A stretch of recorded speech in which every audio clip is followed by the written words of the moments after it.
Claire Dawson lived a quiet life filled with small routines and big silences. Her mornings started the same way: coffee with oat milk, her notebook open beside her untouched toast, and the same deep stare out her apartment window, as if waiting for someone who'd never come. She worked as a receptionist at a local dental clinic, where she smiled on cue, scheduled appointments, and answered phones with practiced warmth. To her coworkers, she was polite, reserved, always composed. But there was something about Claire that people didn't quite understand, a heaviness in her eyes, the kind that lingered long after she looked away. Beneath her soft voice and calm exterior was a woman who lived in constant dialogue with ghosts she never mentioned. Claire had mastered the art of making others comfortable by shrinking herself, careful never to speak too loudly, never to cry where someone could see, never to be too much. She had always felt things deeper than most, from the sound of a violin in a commercial to the color of a child's shoes on the street. But she carried her emotions like a secret, hidden, buried. Because the world had taught her that softness was weakness, and weakness got you abandoned. So she tucked her heart behind smiles and learned to nod when people said things that hurt. "You're too sensitive," her teachers used to say. "You take everything too seriously," friends would joke. Even Daryl, her boyfriend of 2 years, once told her during a dinner argument, "You act like emotions are currency." They're not. She'd laughed softly then, but it wasn't funny. Claire had spent her entire life trying not to drown in feelings that had nowhere to go. Some days, she wished she could open her chest and let the flood out, but most days she just sat with it, quiet and composed. People liked her that way, easy, predictable, not realizing they were loving a mask. Daryl Morgan liked things neat, his workspace, his life, his emotions. He lived by logic, ruled by routine, and dismissed anything that couldn't be explained with reason. His apartment was spotless, everything arranged with precision, books alphabetized, shoes in order, coffee labeled by roast and origin. Even his conversations followed patterns. Claire noticed early in their relationship that he was uncomfortable with open-ended questions, and even more so with tears. When they first met at a friend's game night, she had been drawn to his calm nature. He was decisive, articulate, and reliable. It felt like safety. But safety, Claire learned, could also be cold. Their relationship functioned like a machine. He'd say, "You good?" instead of "How are you?" and she'd smile and nod, hiding whatever weight she carried behind a practiced yes. Claire had learned how to keep her voice small around him, how to mirror his moods, how to shrink parts of herself so he wouldn't find them inconvenient. One evening after work, Claire told him she felt exhausted. Not physically, emotionally. She didn't expect a solution, just to be heard. Daryl didn't look up from his laptop. "Did someone die?" he asked casually. "No," she replied, her voice faltering. "Then maybe it's not that deep," he muttered, closing a spreadsheet. Claire didn't respond. She just stood still, swallowed the lump in her throat, and went to wash the dishes. That's how things worked between them. He set the emotional thermostat, and she adjusted. She tried to remember the last time he asked her something with true curiosity, but it escaped her. When she cried after a stressful day a month earlier, he told her, "You're too grown for this level of meltdown, Claire." And yet she stayed, because part of her believed that love meant endurance, and silence was safer than confrontation. Every now and then, when they walked down the street hand in hand, people would say, "You two look great together." And Claire would smile, hoping they were right, hoping that somewhere beneath Daryl's indifference was a man capable of warmth. But the truth was simple. She lived in Daryl's world, not their world. And her silence was the only thing keeping the peace. At age 16, Claire Dawson crafted her first lie. It was short, believable, and easy to repeat. "My parents died in a car crash." She said it with a soft voice, and people rarely asked for details. She stuck to the story in every school she transferred to, every friendship she hesitantly built, and every adult who looked at her with pity. The truth was far more complicated and terrifying. A house fire, a late winter night, the smoke detector shrieking as she scrambled barefoot across the hallway, screaming for her parents. The kitchen engulfed in flame, her father pushing her toward the back door, coughing, his face blackened with soot. Claire had climbed out through the bathroom window, slicing her thigh on the glass. She waited outside, watching, praying, until the fire trucks arrived. But it was too late. Her parents never made it out. She was alone, wrapped in a thermal blanket, barely able to speak. Even years later, Claire couldn't bear to say the word fire. It lived in her chest like a second heartbeat, one she had learned to ignore. When people asked about her childhood, she stuck to the story she built. Car crash, I was 16. They would nod in sympathy and move on. But the fire stayed with her in her dreams, in the way she reacted to burnt toast, in her irrational fear of candles. Daryl never questioned the car crash story. He didn't dig, and Claire didn't offer.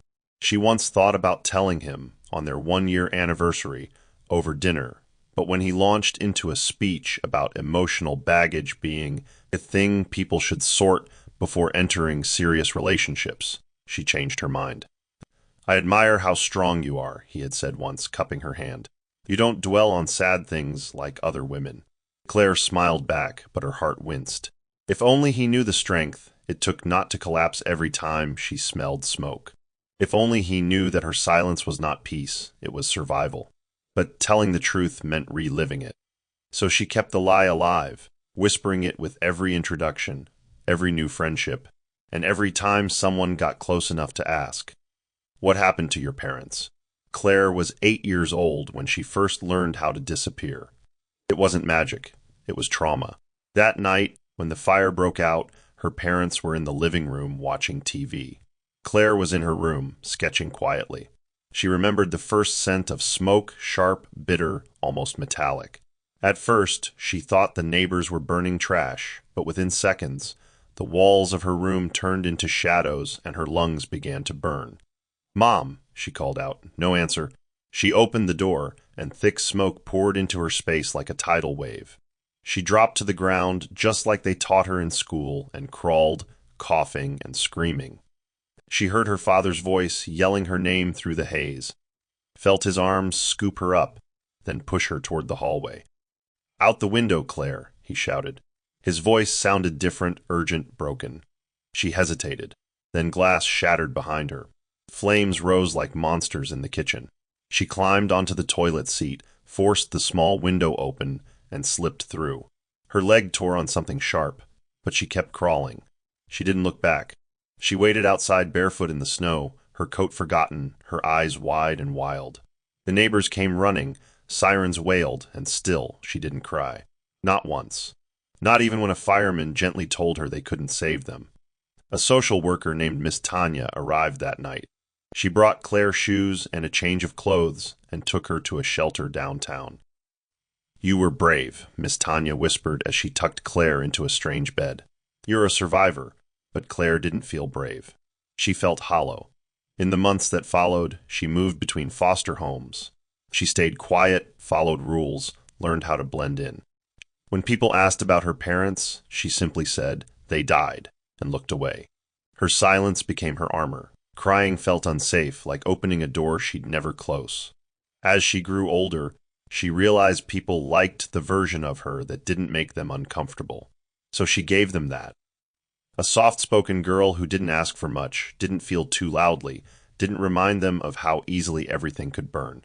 But inside, Claire was still there, 8 years old, barefoot in the snow, waiting for someone to come out of the smoke.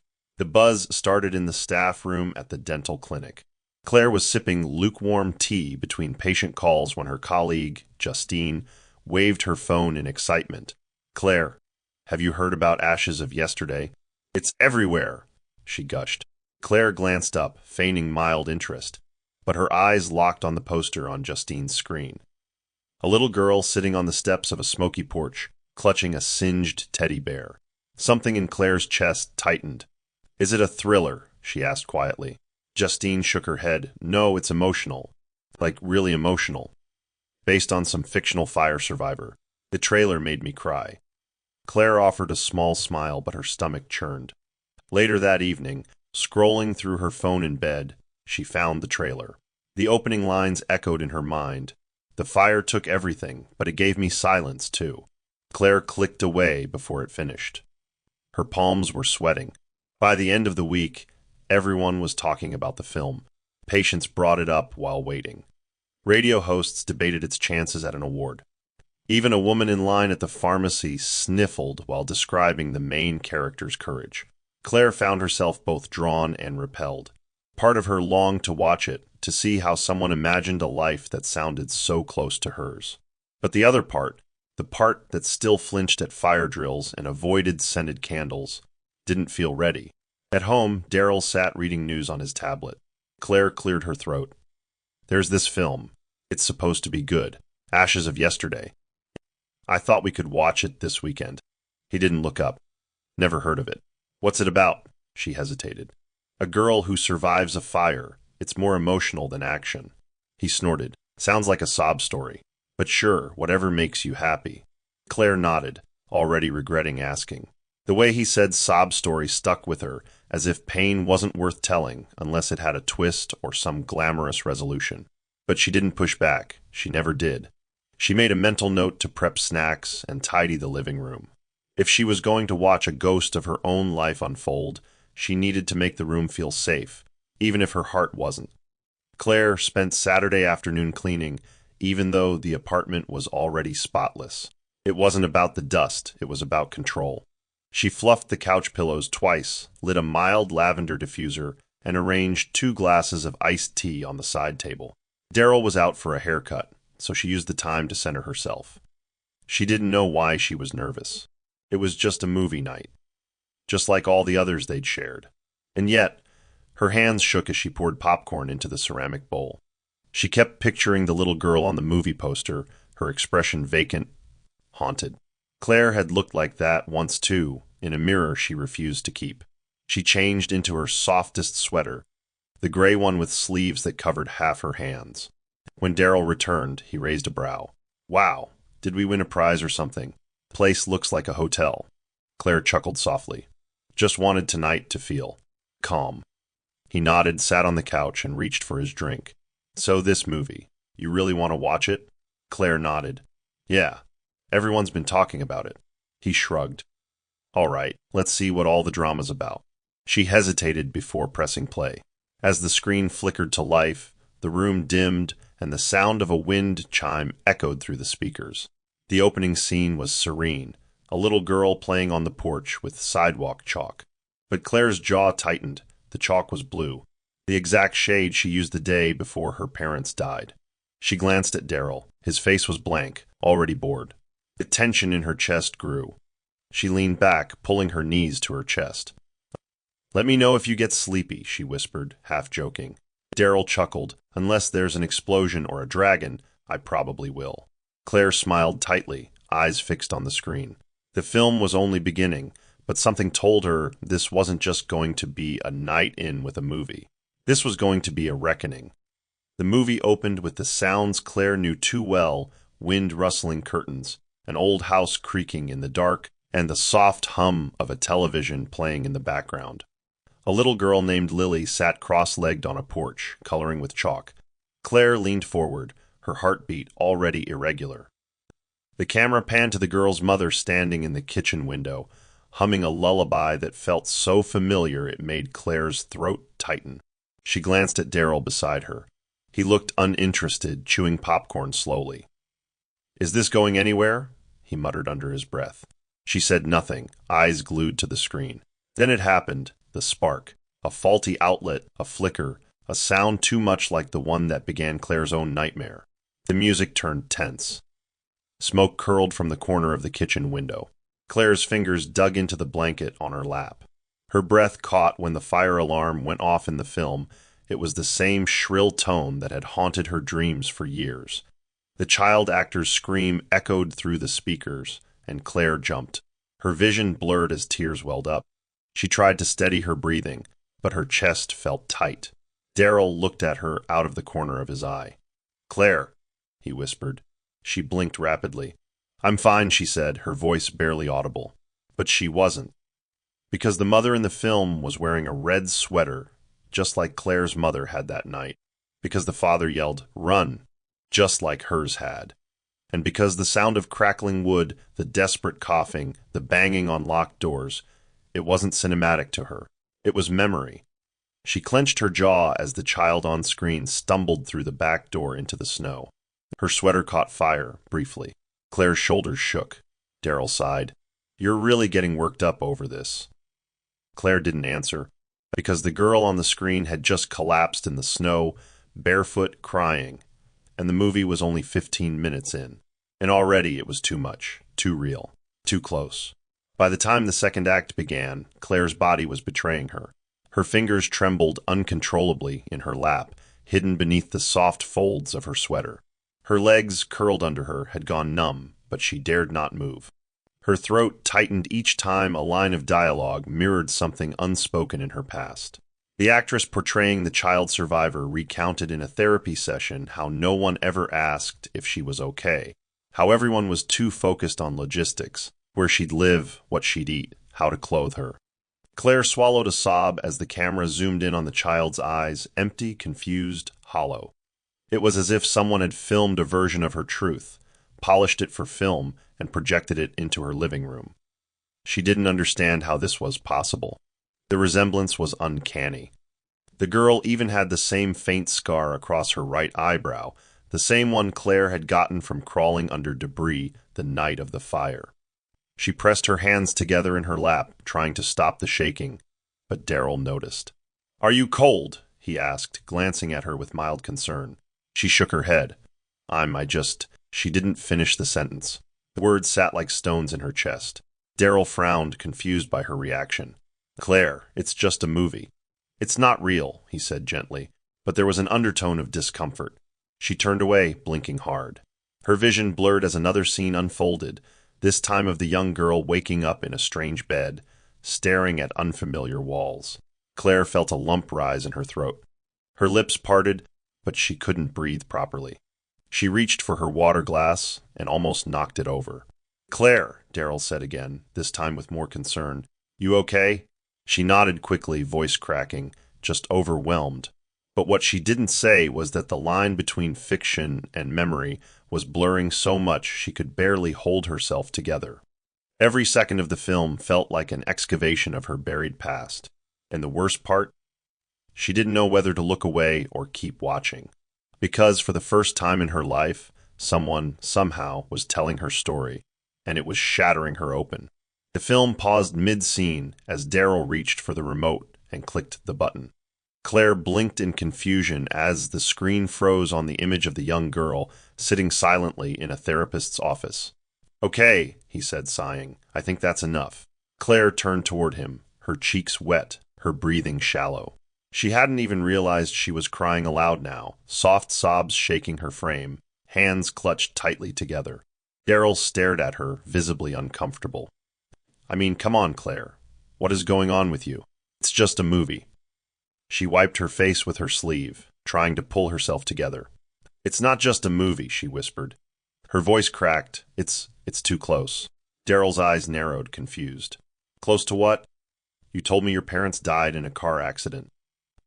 "What are you talking about?" The question hit like a slap. Claire stared at him, her mouth slightly open, then looked away. Her silence answered nothing and everything. Daryl rubbed his forehead. "You're seriously overreacting. This isn't healthy, Claire. You're crying like it's your life on the screen." She opened her mouth to respond, but what could she say? That it was her life. That the fire, the foster homes, the nightmares, everything she had buried, was rising to the surface because a stranger had unknowingly reawakened her trauma? "I didn't mean to make it weird," she mumbled, retreating inward. But Daryl had already stood up. "No, you know what? This is exhausting. I wanted a peaceful night, and now you're falling apart over a film. Every time I think we're okay, this emotional crap comes out of nowhere." Claire looked at him, the pain in her eyes screaming what her voice refused to say. Daryl shook his head. "Maybe we need a break, Claire. Maybe you need to deal with whatever this is." He walked away toward the bedroom. Claire sat frozen, the credits beginning to scroll silently on the paused screen, the final insult. The tears that followed weren't cinematic. They were quiet, real, and years overdue. And in that moment, she realized something devastating he would never understand because he never asked. Claire didn't speak as she gathered her things. She moved through the apartment like a ghost, careful not to let the door hinges creak, not because she was afraid of Daryl's reaction, but because she didn't want to give him any more of her energy. Her overnight bag was already half-packed from a trip she never took months ago, and the sight of it waiting in the closet felt like a cruel prophecy. She folded her sweater in silence, brushing away the salt of her dried tears. Daryl didn't come out of the bedroom. She imagined him lying on the bed, headphones in, scrolling through articles, or watching a video with a detached expression. For all his intellect, he had never once asked about her nightmares, never once wondered why she flinched at the sound of alarms. He didn't know, but the truth was he never tried to.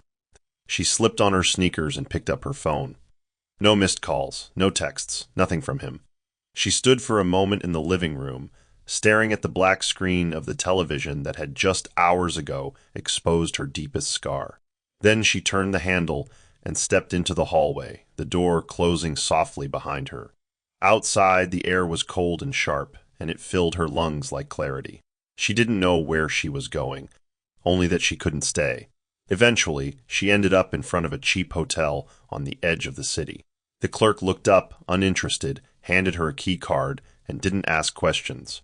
Inside the room, she finally let herself cry without restraint, heavy, full sobs that soaked the sheets and made her shoulders quake. Then, in the stillness that followed, Claire reached for her phone and opened a blank note. Her fingers hovered over the screen for a moment, then began to type. She wrote about a girl and a fire, a hallway choked in smoke, a goodbye that came too fast. It was messy, disjointed, and real. For the first time, she wasn't hiding. She was writing the truth, not for anyone else, but for herself. And something in her heart, fragile and cracked, whispered, "Start here." The hotel room was small, with beige walls that hummed under the fluorescent light. Claire sat by the window with her knees drawn up, watching headlights blur past on the street below. The city felt distant, like it belonged to someone else. Inside, the quiet pressed down like a weight. She hadn't slept at all. Every time she closed her eyes, the film replayed in her mind, scene by scene, line by line. But this time it wasn't a movie. It was memory. She could see her father's soot-covered face, hear her mother's coughing, feel the icy cold beneath her bare feet as she stood in the snow. Her phone sat on the nightstand, dark and silent. Daryl hadn't called. Part of her had expected him to, out of habit if nothing else, but the silence was telling. Maybe he thought she was being dramatic. Maybe he didn't care. Either way, she knew she couldn't go back. Not just to him, but to the version of herself that kept folding into corners. At some point, she opened the hotel window slightly and let the wind touch her face. She closed her eyes and let it sting. Then, as if pulled by something invisible, she reached for the Notes app on her phone again. The first lines were shaky, disorganized, but she kept going. "My name is Claire Dawson," she typed. "And when I was 16, I watched my house burn to the ground." The words tasted like ash on her tongue. She hadn't said them aloud in over a decade, hadn't admitted the truth to anyone. The lie about the car crash had been easier, cleaner. But lies had a way of molding themselves around your life until you forgot how to breathe. She typed for hours, pouring out everything, the fire, the silence afterward, the way people treated her like a checklist. Her voice finally had space, and the pain became paragraphs. She wrote until her thumbs ached. And for the first time since that night, Claire didn't feel like she was floating. She was still shattered, still aching. But she had started anchoring herself to something that couldn't be dismissed. The truth. The water beat down hard, stinging her skin as steam filled the cramped hotel bathroom. Claire stood motionless under the spray, arms wrapped tightly around her chest. As the heat fogged up the mirror, memories returned in fragments. Steam always did that. It resembled smoke too much, thick, curling, inescapable. She pressed her back to the cold tiles, her breath coming faster. It wasn't the first time this had happened. The flashbacks came uninvited, stitched together by sounds and smells. The buzz of old electrical outlets, the ticking of a baseboard heater, the flickering of dim bathroom bulbs. They never warned her, just ambushed her heart. She remembered the first foster home where the water turned cold after 3 minutes, the way she'd rush through showers, afraid she'd be yelled at. She remembered the second home, where a woman named Mrs. Tessa shouted at her for leaving the bathroom door steamed up. Claire had scrubbed the mirrors with her sleeve, heart racing, hands trembling, praying not to be sent away again. Now, as she stared at her blurred reflection, she felt like she was splitting in two, the woman she pretended to be, and the girl still stuck in a night she never escaped. "You're safe," she whispered to herself, touching her collarbone. "You're safe now." But her body didn't believe her. Not yet. After drying off, she sat on the edge of the bed in a towel, exhausted. She turned on the lamp and tried to read the words she had written the night before. But her eyes blurred, not with tears, just weariness. She thought about Daryl and whether he had even noticed her absence. Had he told anyone she'd left? Had he already deleted her number? It didn't matter anymore. The story she was beginning to write was no longer about him. It was about her survival, about all the versions of her who had walked through fire, literally and emotionally, and lived. She glanced at the bedside notepad and tore off a sheet. In blue ink, she scribbled, "I don't need to be rescued. I just need to be heard." Then she folded it in half and placed it in her journal like a vow. The ghosts hadn't left, but now she was facing them. Claire stayed in that hotel room for 3 nights. She didn't watch TV or scroll through social media. Her world had narrowed down to the notebook in her lap and the hum of the desk lamp. The journal pages filled quickly, some scribbled, some meticulous, but all of them truthful. The process was strange at first. Painful, words came in bursts. Sometimes she'd stop mid-sentence to catch her breath. Sometimes she'd cry without warning. But still, she kept writing. The memories weren't all violent or dramatic. Some were quiet and sad, like the birthday she spent alone in a foster home, or the way she used to braid her hair tightly so no one would pull it.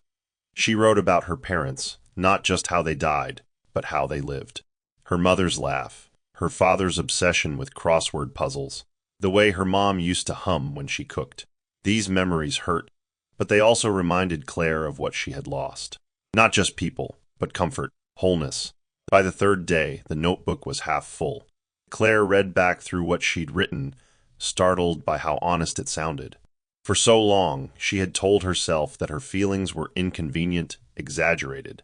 But now, seeing them on paper, they looked valid, human, necessary. She poured herself a cup of tea and stared at the last paragraph she had written. "They called me a survivor, but they never asked what I had to survive after the fire." She reread it twice. It sounded like a line from a book. Or maybe a speech, she didn't know yet. But it lingered. That evening, she typed parts of her handwritten journal into her laptop. She titled the document Unspoken. It felt fitting. Her story had lived unspoken for 16 years. But now it was becoming something real, something permanent. Something that didn't need to be silenced or softened for anyone else's comfort. She didn't know where this would lead. But for the first time in her life, Claire wasn't trying to hide behind a lie.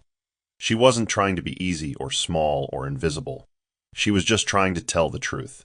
And the truth was, that night in the movie had broken her open, but in the cracks, something new was growing. Voice. On the 4th morning, Claire sat in the hotel's sparse dining area with a croissant she wasn't hungry for and her laptop open to a blank tab. She was researching housing options, her fingers moving slowly, distractedly, when an ad popped up on the sidebar of a news site. National Storytelling Contest. Share the story only you can tell. She almost closed the tab, but something made her click. The contest was run by a well-known creative platform looking for raw, real narratives from ordinary people. The deadline was 2 weeks away. Claire read the prompt again. Tell us the story that no one else can. Tell it your way. Her chest tightened. Her fingers hovered over the trackpad, hesitant. Part of her felt foolish. What could she possibly offer? She wasn't a performer. She wasn't anyone. But another part of her, the part that had survived years of silence, leaned in. Back in her room, she revisited her document. She added more detail, how the air had tasted that night, how the silence after the sirens felt like drowning. She revised certain sections, unsure whether it was too much or not enough. As she wrote, she imagined the judges' faces. Would they see her pain as theatrical? Would they doubt her the way Daryl once had? Maybe it's time to stop worrying how it lands, she whispered to herself. She read the rules again. submit a written piece, or perform it as a recorded monologue. That thought made her nervous. Her voice had never been part of the story, only her silence. But something about saying it aloud intrigued her. Maybe for once she could hear herself. That night, she pulled her phone from the charger and opened the voice memo app. She hesitated, then pressed record. "My name is Claire Dawson," she began, her voice steady despite her shaking hands. "I used to lie and say my parents died in a car crash. But the truth is, I watched my house burn with them inside it." She paused, trembling. "And until now, I've never said those words out loud." She stopped recording and played it back. The sound of her own truth filled the room. And for the first time in years, she didn't look away. Claire spent the next few days preparing her entry. She recorded the piece several times, some takes too stiff, others too raw. In one version, she cried mid-sentence and debated deleting it. In another, she spoke without tears, but it felt disconnected, like she was reading someone else's tragedy. She finally settled on the one where her voice cracked once, but she kept going. It was just under 5 minutes. She trimmed the ends, wrote a short description of herself, and saved the file. Still, her finger hovered over the submission button for what felt like an eternity. Doubts crept in. What if they laugh? What if it never gets played? What if I've said too much? But something deeper pushed her forward. This wasn't about winning. It was about no longer carrying everything alone. With one last breath, she clicked Submit. The confirmation screen popped up. "Thank you for your story. We'll be in touch." That was it. No fanfare. No release. Just silence again. Later that evening, Claire closed her laptop and lay on the bed, staring at the ceiling. She didn't tell anyone she had entered. There was no one to tell. She didn't check her email obsessively, didn't let herself hope for too much. Instead, she kept writing, adding chapters, exploring memories, journaling thoughts. The act itself had become something sacred. For once, she didn't have to explain herself. She wasn't looking for validation. She was reclaiming her story. Even if no one ever read it, she had honored it. She imagined what it would be like to share her story on a stage, but immediately shut the image out. That kind of vulnerability felt impossible. Still, she tucked the thought away like a seed. At night, she read books again, something she hadn't done in a while. Stories of women who found their voices late, who rose from the ashes of grief, who told the truth even when their voices trembled. She didn't know what would come next, but something had already shifted. For the first time, Claire had spoken, and she hadn't fallen apart. In fact, she felt a little stronger. The days that followed were slow and uneventful, marked by muted hotel light and the dull ache of waiting. Claire resumed her job part-time, returning to the clinic with a quieter presence than before. She didn't mention the contest to anyone, not even Justine. Her coworkers assumed she had taken time off for personal reasons, and Claire didn't correct them. She moved through her duties like muscle memory, smiling politely, nodding when necessary. But inside, her thoughts kept drifting back to the recording. Had someone listened yet? Did they feel anything? Or had it been buried beneath hundreds of other voices more polished, more tragic, more compelling? She never refreshed her inbox in front of others, but at night, in the hotel room she still hadn't left, she checked obsessively. Nothing. The silence was louder now, and more familiar. Meanwhile, Daryl's messages came in sparse, mechanical bursts. "You good? Let me know if you're coming to get your stuff. Claire, this space thing, you done?" She never replied. Not because she was angry, but because she had nothing left to explain. She wasn't interested in patching something he never cared to understand. Still, his name flashing on her screen made her heart twist. She had loved him, or at least tried to. But his love had required her to mute her grief. And now, she couldn't unmute it just to keep him comfortable. Late one evening, she sat in the hotel lobby, the receptionist watching a sitcom on mute behind the desk. Claire sipped her tea and reread the story she'd submitted. It was still hers, still real, even if no one responded. She walked back to her room with quiet acceptance. Maybe this was the end of that chapter. Maybe she had done enough just by telling it once. But as she reached for her key card, her phone vibrated. It was an email. Subject line: "Congratulations, you've been selected to share your story." Her breath caught.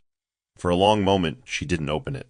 She stood in the hallway, heart racing, gripping her phone with both hands. Something was beginning, and this time it had her name on it. Claire stared at the subject line for nearly a full minute before daring to tap it open. The email was warm, professional, and shockingly direct. Your submission deeply moved our team. We would be honored to feature you as one of our 10 live performers for the final event. Claire read it again, then a third time. Her fingers trembled as she scrolled further. Travel covered, accommodations arranged, a small honorarium included.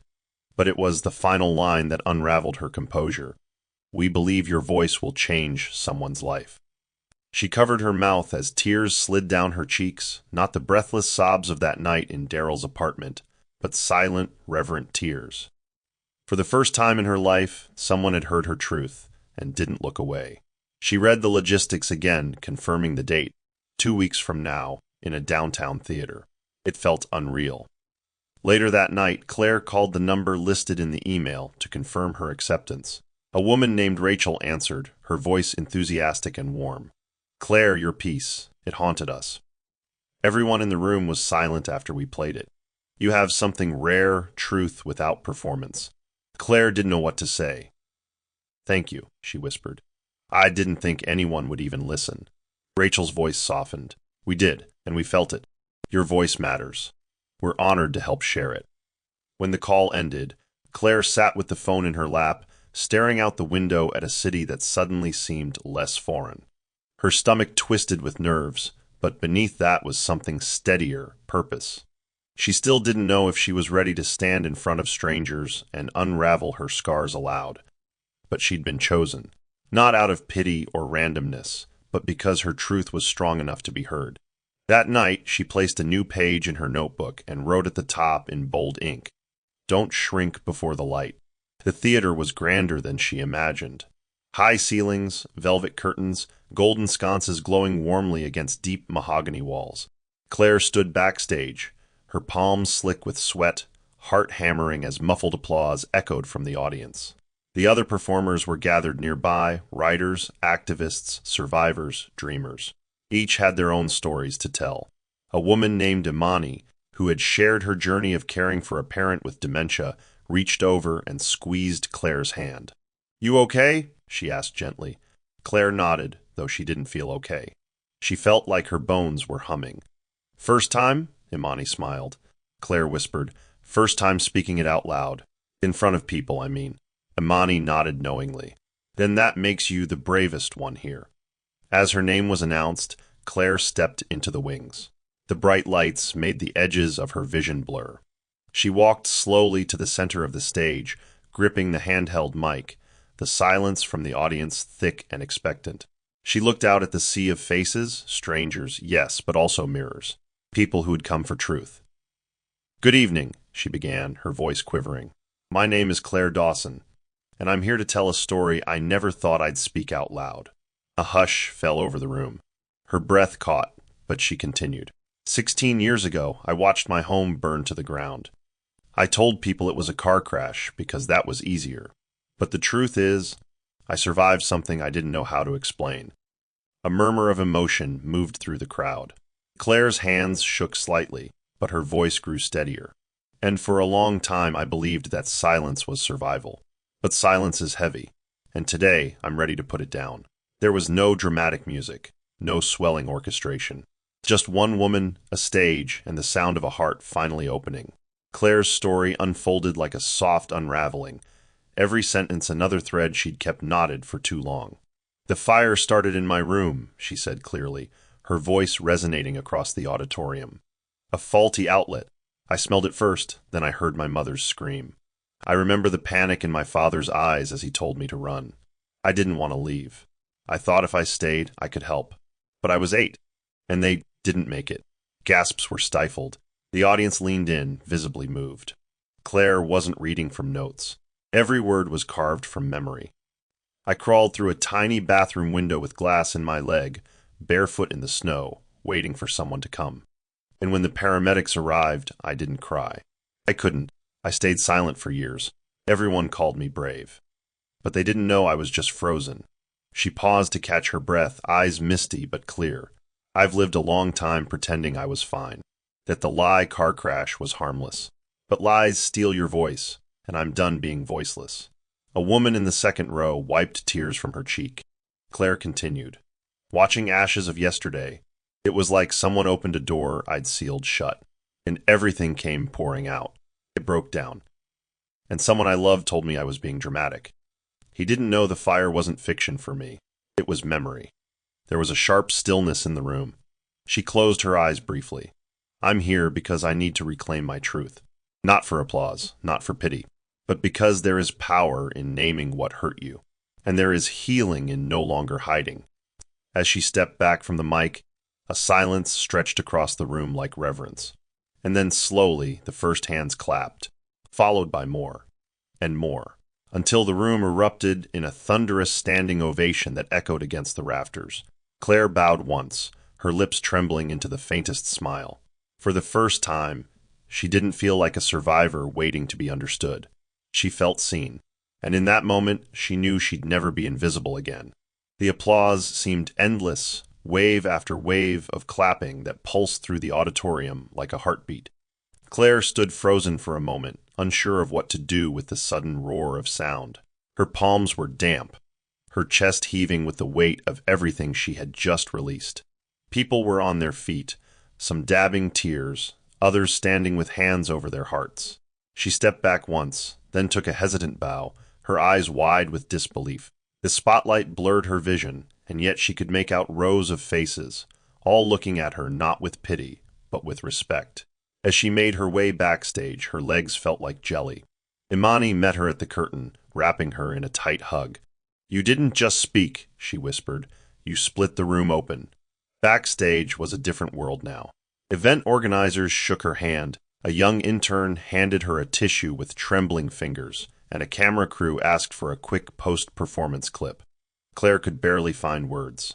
It feels unreal, she managed, voice cracking again. I spent most of my life trying to forget, and tonight I remembered everything. But it didn't break me. Rachel, the woman who had emailed her, appeared beside her. Claire, she said softly, that was one of the most powerful things I've ever witnessed. Claire's eyes welled again, but she smiled. Thank you for listening. She stepped outside briefly for air. The night was cool, and her skin tingled. Her phone buzzed in her pocket, texts from unknown numbers, tag posts, new follows. Her name was already trending in a small corner of the internet. But she didn't check them, not yet. She stood in the stillness and whispered to herself, You did it. And this time, the voice inside didn't doubt it. By the next morning, her phone was on fire. The event's social media page had posted a clip of her performance. Within hours, it had racked up over 40,000 views and climbing. Comments flooded in from strangers across the country. I saw myself in her words. I've never cried this hard listening to someone speak. She made me remember my own fire. Claire sat cross-legged on the bed, scrolling slowly, trying to absorb the outpouring of love. She paused on one message from a woman in Colorado. I lost my mother in a fire too. I've never told anyone. You gave me permission to remember. Claire covered her mouth, tears slipping down her chin. It was happening. People weren't just listening. They were awakening. Her truth had touched something wider than her own world. It had broken the illusion that pain should be hidden. Justine from the clinic texted her, Claire, you were on my Explore page. I had no idea. You're incredible. Proud of you. Claire smiled faintly. There was a strange peace in being fully seen. No more hiding behind politeness or small talk. Her story, once a secret, was now changing lives, and not just hers. Rachel called later that day. Claire, she said, her voice vibrating with excitement, a major podcast just requested to interview you, and we've had 6 emails from journalists wanting your contact info. Are you open to speaking more? Claire hesitated, breath catching. I think I am, she said slowly. It's scary, but it feels right. Rachel paused. Good, because I think the world is finally ready for you. That night, Claire lit a single candle on the hotel nightstand, a small act of defiance against her old fear of flame. She sat beside it in the dark, letting the flicker cast soft shadows on her notebook. She whispered into the quiet, I'm not afraid anymore. And this time she meant it. Within a week, Claire's inbox transformed from empty to overflowing. Media producers, podcast hosts, and literary bloggers flooded her with requests, each wanting to feature the woman who had stopped time with her voice. Claire found herself navigating conference calls, writing short bios, and rehearsing for interviews, all things she had never imagined doing.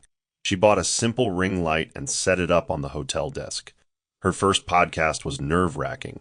The host, a kind woman named Elaine, welcomed her warmly. "Claire, your story cracked something open in the world. What gave you the courage to finally speak?" Claire sat quiet for a moment, then said, "Silence started to feel heavier than fear. Speaking became survival." There was a pause, then Elaine smiled. "That line alone will stay with people." Claire smiled too, nerves softening.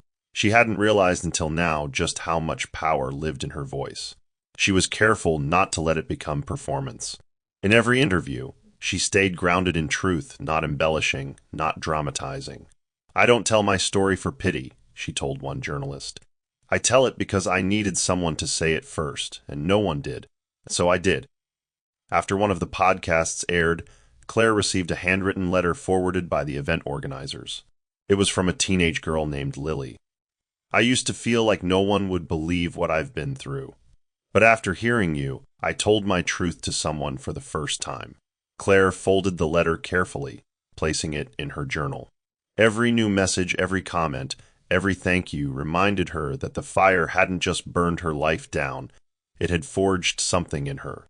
And though she still woke with tremors some nights, they no longer controlled her. She had spent years walking quietly through a world that didn't ask her to speak. But now the world was listening, and Claire wasn't going back to silence. Claire was seated in the lobby of a modest co-working space, sipping lukewarm coffee from a paper cup when her phone rang. It was an unknown number. She hesitated before answering, expecting another podcast inquiry or perhaps a follow-up from an organizer. But the voice on the other end was smooth and polished. "Ms. Dawson, my name is Helen Price. I'm an editor with Breyer and Rowe Publishing. I watched your performance last week, and I haven't stopped thinking about it." Claire's heart skipped. "Thank you," she replied cautiously. Helen continued, "I don't mean to sound opportunistic, but if you've ever considered writing a memoir, we'd like to talk." Claire blinked, unsure if she'd heard correctly. A book? Of her life? The thought made her chest tighten with both fear and curiosity. "I've written things," she said softly. "Journals, notes, nothing polished." Helen responded, "That's often where the best books begin. Raw, honest. Yours would help people, Claire. I'm certain of that." They arranged a meeting for the following week. That night, Claire sat in her hotel room surrounded by scattered pages, scribbled thoughts, and fragments of her past. Could she really shape all of it into a book? Would reliving it on paper break her, or free her further? The idea of people reading about the most painful parts of her life made her stomach churn. But another part of her, a quieter, stronger voice, said, "This could be something lasting." She called Rachel. "A publisher reached out," she said. "They want a memoir." Rachel squealed on the other end, "Claire, that's incredible." But Claire's tone remained cautious. "I'm scared. Writing it. I don't want it to swallow me." Rachel paused. "Then write it slowly. On your terms. This isn't about reliving the pain, it's about owning it." Claire nodded to herself, her heart heavy but focused. The book wouldn't be about fame or sales. It would be a letter to her younger self, to the barefoot girl in the snow, to anyone who ever believed they had to stay silent to survive. She opened her laptop and typed 3 words. Chapter 1, Smoke.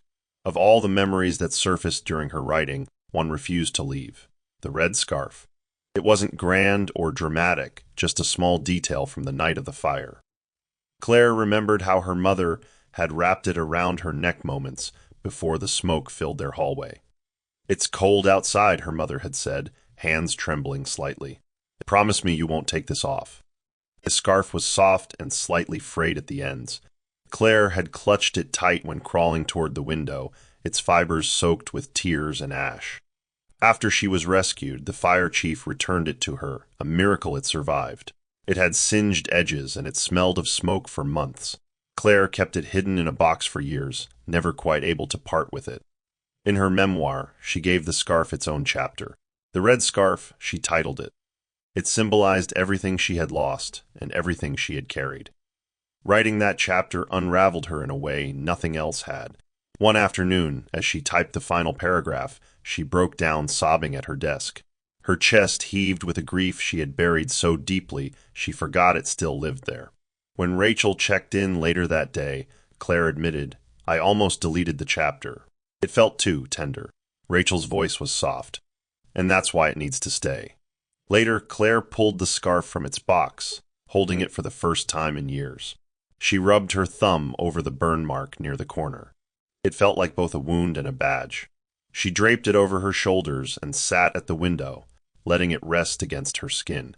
Her mother's last act of care, wrapped in fabric. She whispered aloud, "I'm still here, Mom. I made it." The scarf didn't reply, but the warmth it offered wasn't from the fabric. It was from memory, from truth, from love that endured even through fire. That night, Claire left the scarf draped over her writing chair like a quiet sentinel, watching as she poured the rest of her soul onto the page. As the memoir took shape, Claire began receiving invitations to speak at smaller, more intimate events.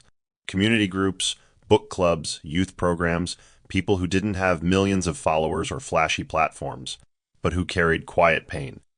One afternoon, she stood in a library conference room in front of 12 teenage girls from a group home. Their gazes were cautious, guarded. Some crossed their arms. Others tapped their shoes nervously. Claire began not with a speech, but with a question. "How many of you have been told to move on before you were ready?" Every hand rose. She smiled gently. "Me too." Then she told them about the fire, the silence, the years of pretending. She saw something shift in the room. Shoulders lowered, eyes softened. One girl named Renee raised her hand. "Why didn't you tell anyone back then?" Claire paused. "Because no one ever asked, and I didn't know if I had permission to speak." After the session, a counselor approached her. "You should know," she said. "Renee hasn't spoken in a group meeting in 6 months. Whatever you did, thank you." Claire left the building in tears, her chest full in a way that had nothing to do with platforms or publishers. These were the moments that mattered. Not interviews, not cameras, but being present for those still learning how to use their voice. That evening, she added a new section to her manuscript. It was about the collective silence of girls like her, foster kids, survivors, daughters of tragedy. She titled it, "This Was Her Story Too." The words spilled out of her faster than she could contain them. She wasn't just writing for herself anymore. She was writing for every girl who had ever been asked to be strong before being allowed to grieve. Every girl who had been told to be quiet when she needed to scream. And when she looked at the growing manuscript file on her computer, she no longer saw just a story. She saw a map for others to follow. A way out of the silence, a way home. Claire was reviewing a new chapter draft when she received an unexpected email with the subject line. From the director of Ashes of Yesterday. Her hands froze on the keyboard. She hesitated before clicking it open, her breath shallow. The message was brief but deeply personal. "Claire, my name is Ethan Moore. Directed Ashes of Yesterday. I just watched your performance from the storytelling event, and I'm still trying to catch my breath. I had no idea our film mirrored something so real. I'd love to speak with you, if you're open to it." Claire reread the email 5 times. The irony of it all, the film that had cracked her open was made by a man who hadn't even known how close he'd struck to her truth. She replied with a simple, "Yes, I'm open to talking." They scheduled a call for the following afternoon. Claire was both nervous and curious. She wondered what someone who'd unknowingly mirrored her life would say. When the call connected, Ethan's voice was warm and sincere. "Claire, I can't imagine what it felt like to watch that film.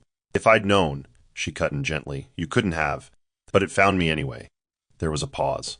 Then he said, "Your story moved me deeper than anything I've worked on in years. I thought I was writing fiction, but after hearing you, I realized I must have touched something true, something buried." Claire leaned back, emotion stirring. "Your film hurt me, but it also healed me. It reminded me I still had something to say." Ethan was silent for a moment. Then, "I'm working on a follow-up. A sequel, not just in plot, but in depth. And I want it to be real this time. Would you consider sharing your story, your actual story, as part of it? Claire blinked, stunned. You want to make a film about me? Ethan replied, I want to make a film with you. Not about pain, but about survival, reclamation, and truth. I want the world to know the woman behind the silence. Claire's eyes welled. She whispered, then let's make them listen. Ethan and Claire began meeting weekly over video calls. He would ask questions gently, never pushing, letting her steer the conversation. Claire shared details she hadn't even written down, memories that lived in the edges of her mind. From these conversations, a script began to form, not as a spectacle, but as a portrait of a girl who walked out of flames and spent years learning how to be whole again. Ethan titled it Ember. Claire cried when he showed her the title page. It means what's left after the burning, he explained, and what's still capable of starting new fire. She didn't just consult, she became the co-writer. Scene by scene, they built a narrative that didn't just revisit trauma, but offered space for healing. She suggested moments of silence, not for dramatic effect, but because survivors often live in unspoken pauses. And Ethan listened, every step of the way. When it came time to cast, Claire was hesitant. No one can play me, she murmured. Ethan smiled. Then we don't find someone to mimic you, we find someone to honor your essence. Auditions were held quietly, with Claire watching each tape. Finally, they found her, Amira, a young actress with quiet strength and eyes that seemed to carry oceans. Claire met her privately before shooting began. This isn't just a role, Claire said. It's sacred ground. Are you sure you want to walk through it? Amira nodded, tears in her eyes. I've lived my own fire, too. I'll carry yours with care. Claire hugged her tightly. The filming began in early fall. Claire visited the set once, standing quietly behind the monitors as a scene unfolded, a recreation of a moment she once lived in terror. But this time she wasn't alone. She had a voice, a credit, a chair with her name on it.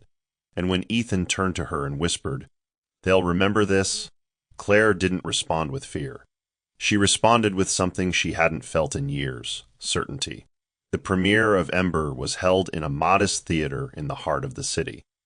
Not a grand spectacle, just enough seats for those who mattered. Claire stepped out of the car in a long black satin dress, her curls pinned to one side, the red scarf draped elegantly around her shoulders. Photographers raised their cameras, calling her name. "Claire, over here." The flashbulbs startled her, but she didn't flinch. She walked the carpet slowly, deliberately, every step its own act of defiance. Ethan met her at the entrance, his tux slightly crooked. "You look like the woman the world's been waiting to meet," he whispered. Claire smiled, gripping his arm. "Let's give them something to remember." Inside, she found her seat in the third row, Amira seated beside her, nerves trembling in her fingers. "You ready?" Amira whispered. Claire nodded, more than ever. As the lights dimmed and the film began, Claire braced herself, but what she saw wasn't pain, not anymore. It was a mirror, yes, but it was also a monument. The audience watched in rapt silence as the story unfolded, not as a tragedy, but as a triumph of breath, a voice of choosing life after ruin. When the final scene faded and the screen went black, there was a moment of quiet, then thunderous applause erupted. People stood. They wept. And when the credits rolled, Claire's name appeared not once, but twice. Claire Dawson, co-writer, Story Origin. She stared at it, tears streaking down her cheeks. Daryl wasn't there. He hadn't reached out. But that thought didn't sting. She no longer needed an apology to feel whole. As she stood and faced the crowd, every clap felt like a benediction. Not for the film, but for the woman who once hid in silence and now stood boldly in light. Daryl Morgan sat at his desk, late into the night, the glow from his laptop casting faint shadows across the living room wall. He wasn't working. He was watching a trailer. The trailer. Ember had shown up on his social feed without warning, tagged by a mutual friend with the caption, "Powerful. Claire Dawson is remarkable." At first, he didn't believe it. But there she was, clear as day, standing in front of a burning backdrop, her voice layered over the visuals. "I cried because it wasn't fiction, it was memory," the narration began, soft and unwavering. Daryl leaned back, heart pounding, the blood draining from his face. Scene after scene flashed by. A young girl crawling through smoke, a woman whispering into a microphone, a red scarf fluttering in slow motion. The music faded, and Claire's name appeared on screen in bold gold lettering. He hit replay. As it ended again, Daryl ran a hand down his face and whispered, "What did I do?" The answer came in silence. He had once dismissed her breakdown as too much. He'd walked away from the moment she needed to be understood, not knowing she had been reliving the very thing that shaped her life. He remembered her sitting on the couch that night, crying quietly, trembling. And he remembered telling her to deal with it. Shame curled in his gut. He hadn't just lost Claire, he had overlooked her, minimized her, buried her story under his own discomfort. And now, the world was lifting her voice to heights he couldn't reach. He opened his messages and stared at her name in his contacts. After a long pause, he typed, "I just saw the trailer. I didn't know. I'm sorry." But his finger hovered over the send button. Then slowly he hit send, the message marked as delivered. But the read receipt never came. And deep down, Daryl knew it wasn't because she didn't see it. It was because she didn't need to reply. Claire stood on the balcony of her new apartment, high above the city lights, the air crisp against her skin. A copy of Ember's screenplay sat on her table, annotated and bound. A single framed photo of her parents rested nearby, beside a flickering candle. She sipped her tea and watched the world below, horns honking, laughter rising from the street, life moving forward. Her phone buzzed on the railing. One unread message, Daryl's name. She glanced at it but didn't open it. Instead, she powered off the phone and slid it into her pocket. There was no hatred in her heart, just clarity. She had spent so long craving understanding from the wrong places. But the ache for approval had quieted. Her worth no longer depended on who chose to believe her. It lived in her voice now, in the pages of her book, in the scenes of her film, in the soft strength of her survival. As the sky deepened to navy, Claire turned and walked back inside. The red scarf lay folded across her writing chair, its threads delicate but strong. Her laptop screen glowed with a new document, untitled, a collection of voices. It wasn't just her story anymore, it was time to help others find theirs. She sat down, fingers poised above the keyboard, heart steady. She had been kicked out once for crying over a film that mirrored her truth. Now that very truth had rebuilt her life. Not in noise, but in resonance. Not in pity, but in purpose. And as she began to type again, there was no fear, no hesitation. Only a quiet knowing that she had walked through fire and emerged not burnt, but lit. Behind her, the past stood where it belonged. And ahead, a future waited, shaped by a woman who no longer whispered to survive. Claire Dawson had found her voice, and she never looked back. Here's the Bible verse for the story. Psalm 118, verse 22, ESV. The stone that the builders rejected has become the cornerstone. This verse reflects how Claire, once dismissed, overlooked, and silenced, even by someone she loved, became the very foundation of something powerful. The story shows how rejection can be the very thing that leads to purpose, voice, and transformation. Moral of the story. The world may try to silence your story, but your truth holds power. What others ignore or ridicule today may one day be the very message that heals nations. Speak, even when your voice shakes, because your story matters. That's the end of the story. What did you learn from this story? Drop your thoughts in the comment section. Leave a like and don't forget to subscribe and turn on post notification so that you'll be notified whenever we drop our next videos. Also, share this video to someone who might be interested. Thank you so much for watching.